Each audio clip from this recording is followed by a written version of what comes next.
আসসালামু আলাইকুম বন্ধুরা, কেমন আছেন সবাই? আশা করি সবাই ভালো আছেন। তো বন্ধুরা, প্রতিবারের মতো এবারে চলে আসলাম আপনাদের মাঝে নতুন আরও একটি ভিডিও নিয়ে। আর আজকের এই ভিডিওতে আমি আপনাদেরকে দেখাবো কীভাবে আপনি আপনার একটি নর্মাল ভিডিওকে দিন থেকে রাতে রূপান্তরিত করবেন, মানে day to night transaction video কীভাবে বানাবেন। আজকের এই ভিডিওতে আমি আপনাকে সেটাই দেখিয়ে দেবো। তো চলুন কথা না বাড়িয়ে চলে যাচ্ছে মূল ভিডিওতে। সাথে আছে আমি সাফায়েত কোম্পানি থেকে।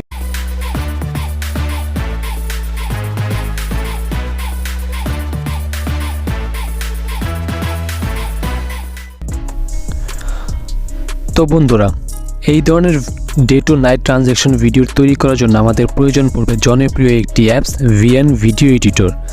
আর এই অ্যাপসটি আপনি প্লে স্টোরে অ্যাভেলেবেল পেয়ে যাবেন। আপনারা চাইলে সেখান থেকে ইনস্টল করে ব্যবহার করতে পারেন, অথবা গুগল থেকে এপিকে মোড ভার্সনটা ডাউনলোড করে ব্যবহার করতে পারেন। তো আমি প্রথমে বলবো, প্লে স্টোর থেকে আপনি যদি ডাউনলোড করেন তো তারপরে আপনি সোজা চলে যাবেন অ্যাপসটির মধ্যে। তো অ্যাপসটিতে চলে আসার পর আমাদের সামনে ঠিক এরকম একটি ইন্টারফেস আসবে। আমরা এখান থেকে প্লাস অপশনে টাচ করব। প্লাস অপশনে টাচ করার পর উপরে দেখতে পাচ্ছেন নিউ প্রজেক্ট, এই অপশনে আমরা টাচ করব। তো এই অপশনে টাচ করার পর আমাদের সামনে সাথে সাথে আমাদের গ্যালারিটি ওপেন হয়ে যাবে। তো আমরা যে ভিডিওটি আমরা day to night transaction video তৈরি করব, আমরা সেই ভিডিওটা আমাদের গ্যালারি থেকে সিলেক্ট করে নেব। তো আমি আমার ভিডিওটা সিলেক্ট করে নিচ্ছি।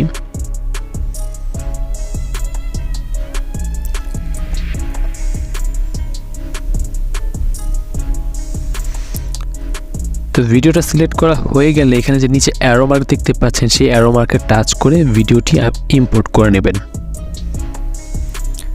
তো বন্ধুরা, এই হচ্ছে আমাদের মূল ভিডিও। এই ভিডিওটা আমরা আমাদের ভিএন এডিটরে ইম্পোর্ট করে নিয়েছি।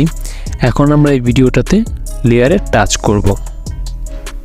তো ভিডিও লেয়ারে টাচ করার পরে এই কর্নারে দেখতে পাচ্ছেন ফিল্টার, আমরা প্রথমে এই ফিল্টার অপশনে টাচ করব। তো ফিল্টার লেয়ারে চলে আসার পর আমরা এখান থেকে একটু স্ক্রল করে উপর থেকে এখান থেকে আমরা এসেন্স এই অপশনটাতে টাচ করব। এসেন্সে টাচ করার পর এখানে দেখতে পাচ্ছেন E1 E2, আমরা এই E2 অপশনটাতে টাচ করব। টাচ করার পর আমরা এখানে উপর অ্যাডজাস্ট অপশন দেখতে পাচ্ছেন, এই অ্যাডজাস্ট অপশনে ক্লিক করব। তো অ্যাডজাস্ট অপশনে ক্লিক করার পরে আমরা এখান থেকে এক্সপোজার যেটা আছে আমরা এটাকে মাইনাস করে দেব। তো এটা আপনি আমার ভিডিও দেখে করতে পারেন, অথবা আপনার ভিডিও অনুযায়ী কালার গ্রেডিংয়ের যতটুকু প্রয়োজন আপনি ততটুকু করে নিতে পারেন। তো আমি কীভাবে করবেন সেটা দেখিয়ে দিচ্ছি আপনাদের। তো এখান থেকে এক্সপোজার যে আছে এটাকে আমি মাইনাস করে দিচ্ছি, -67। তারপর এখান থেকে কন্ট্রাস্টে গিয়ে আমরা এটাকে করে দেবো -50-তে নিয়ে আসবো এটাকে, অ্যারাউন্ড -50। তারপর হচ্ছে ব্রাইটনেস, আমরা ব্রাইটনেসে গিয়ে এটাকে আমরা মাইনাস করে -19-এ নিয়ে আসবো, 19-এ। তারপর হচ্ছে স্যাচুরেশন, তো আমরা স্যাচুরেশনটাকে আমরা মাইনাস করে দিব, তাহলে আমাদের ভিডিওতে একটি অন্ধকার লুক চলে আসবে। তো এটাকে আমরা -65 করে দিই। এটা আমাদের ভিডিওর কোয়ালিটি অনুযায়ী অথবা ভিডিও অনুযায়ী অ্যাডজাস্ট করে নেব। তো তারপর হচ্ছে ভাইব্রেন্স, তো ভাইব্রেন্স থেকে আমরা প্লাস করে দেব। তো এটাকে প্লাস করে দেন, এটা আপনাকে 74 অথবা অ্যারাউন্ড 75 এর মধ্যে রাখবো। দেখতে পাচ্ছেন বন্ধু, অলরেডি কিন্তু আমাদের ভিডিওটিতে একটি নাইট ভাইব চলে আসছে। তো তারপর হচ্ছে টেম্পারেচার, তো টেম্পারেচার চলে গিয়ে আমরা এখান থেকে এটাকে 35 করে দেবো, -35। তো বন্ধু, দেখতেই পাচ্ছেন আমাদের ভিডিওতে কিন্তু একটি নাইট লুক অলরেডি চলে আসছে। আর অল্প একটু এডিট করলে ভিডিওটি আপনি ডে টু নাইট ট্রানজ্যাকশন করতে পারবেন। তো তারপর এখান থেকে আমরা টেম্পারেচার হয়ে গেলে আমরা এখান থেকে HSL এই অপশনটাতে টাচ করব। তো বন্ধুরা, HSL এই অপশনটা কিন্তু একটি ভিডিও এডিটিংয়ের জন্য, কালার গ্রেডিংয়ের জন্য খুব প্রয়োজনীয় একটি টুলস। তো এই টুলসটি কীভাবে ব্যবহার করুন সেটি দেখিয়ে দিচ্ছি। তো এখান থেকে আপনার যেহেতু আমরা অন্ধকার করব, তো তার জন্য আমরা এখান থেকে গ্রিন অপশনে টাচ করব।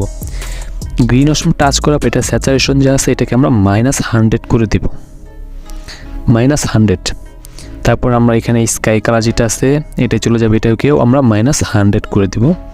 তারপর ব্লু কালার যে আছে এটাকে আমরা -51 বা 50 করে দেব।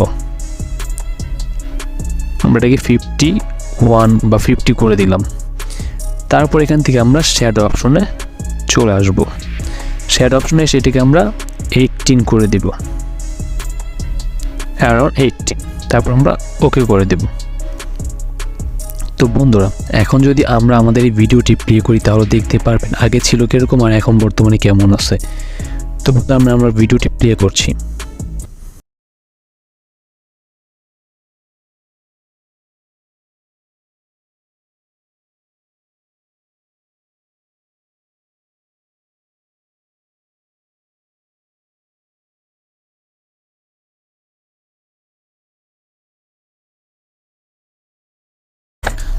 তো বন্ধুরা, আপনাদের এডিট কমপ্লিট হয়ে গেলে উপর যে অ্যারো মার্ক দেখতে পাচ্ছেন, এই অ্যারো মার্কে টাচ করে ভিডিওটি এখান থেকে আপনি কত রেজুলেশনে রাখতে চান, 4K, 2.7 অথবা 1080p, যেটা আপনি রাখতে চান, কত FPS রাখবেন আপনি সব এটা করে, কত ভাইব্রেটর রাখবেন সেটাও করে আপনি এটাকে এক্সপোর্ট অপশন টাচ করে এক্সপোর্ট করে দিবেন। তো বন্ধুরা, ভিডিওটা যদি ভালো লেগে থাকে তাহলে অবশ্যই লাইক করবেন, কমেন্ট করবেন আর সাবস্ক্রাইব করে বেল বাটনে চেপে দিবেন, কারণ আমি আপনাদের মধ্যে সবসময় এই ধরনের নতুন নতুন এডিটিং ভিডিও নিয়ে আসছি।